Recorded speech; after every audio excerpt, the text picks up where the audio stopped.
નદીની સફર ભાગ 2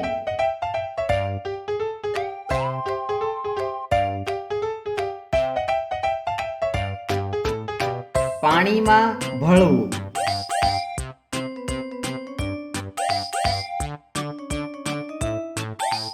નદીની પર્વતથી સમુદ્ર સુધીની સફર વિશે જોયું. પ્રસ્તાવના. આ વિડીયોમાં આપણે જોયું કે અલગ અલગ વસ્તુઓ પાણી પર શું અસર કરે છે.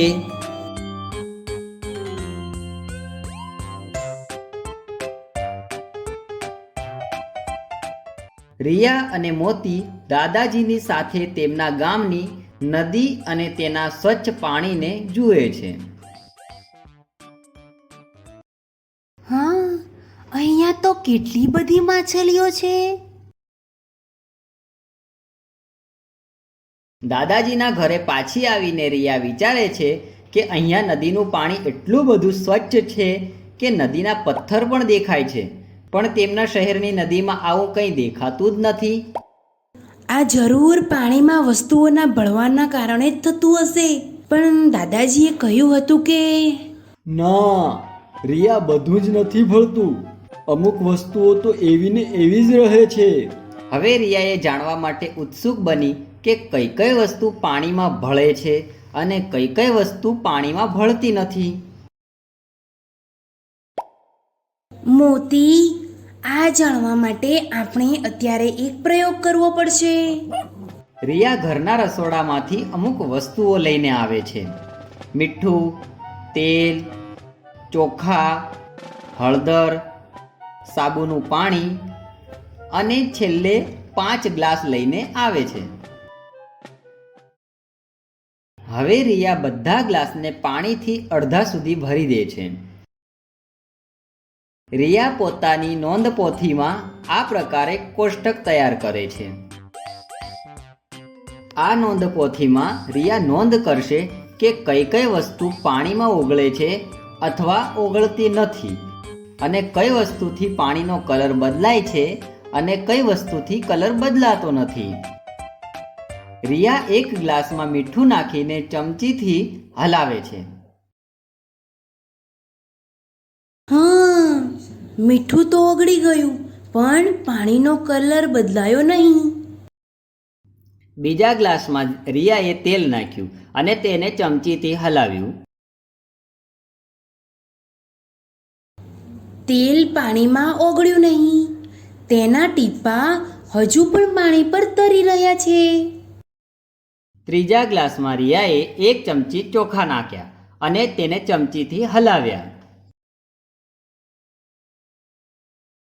આ તો પાણીમાં ઓગળ્યા જ નહીં અને પાણીનો કલર પણ ના બદલાયો. ચોથા ગ્લાસમાં રિયાએ એક ચમચી હળદર નાખી અને તેને હલાવી. અરે, આ શું? હળદર તો પાણીમાં ઓગળી ગઈ અને પાણીનો કલર પણ બદલાઈ ગયો. છેલ્લા ગ્લાસમાં રિયા નાખે છે સાબુનું પાણી. તે તો તરત જ ઓગળી જાય છે. ચમચીથી હલાવ્યા પછી ફેણ ઉપર આવવા લાગી. આ તો ઓગળી ગયું અને પાણીનો કલર પણ થોડો આછો થઈ ગયો. રિયાએ પ્રયોગ કરીને જોયું કે કઈ કઈ વસ્તુઓ પાણીમાં ઓગળે છે અને તેનાથી પાણીનો કલર બદલાય છે કે નહીં. તમે પણ આવી વસ્તુઓ એકઠી કરો અને ચકાસો કે તે વસ્તુઓની પાણીમાં શું અસર થાય છે કે નથી થતી. એટલામાં રિયાના દાદાજી ત્યાં આવી જાય છે. અરે રિયા, તું શું કરી રહી છે? રિયા પોતાની નોંધપોથી દાદાજીને બતાવે છે. ખૂબ જ સરસ રિયા, પણ આના પરથી તને શું શું શીખવા મળ્યું? રિયાના પ્રયોગ પરથી તમને શું શું શીખવા મળ્યું? જો પાણીમાં કોઈ કલર ના હોય તો શું પાણીમાં કશું ઓગળેલું નથી?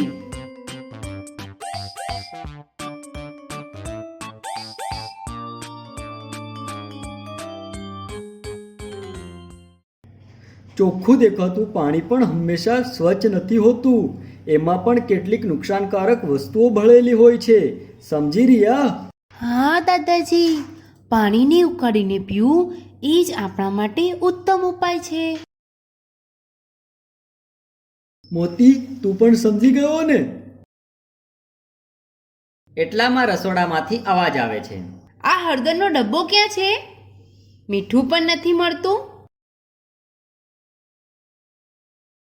રિયા, દાદાજી અને મોતી આ સાંભળીને હસવા લાગે છે.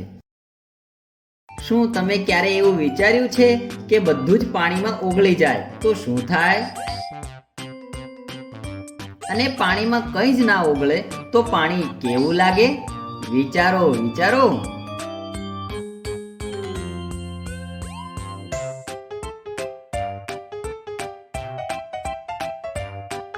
સારાંશ: આ વિડીયોમાં આપણે જોયું કે અલગ અલગ વસ્તુઓની પાણી પર શું અસર થાય છે.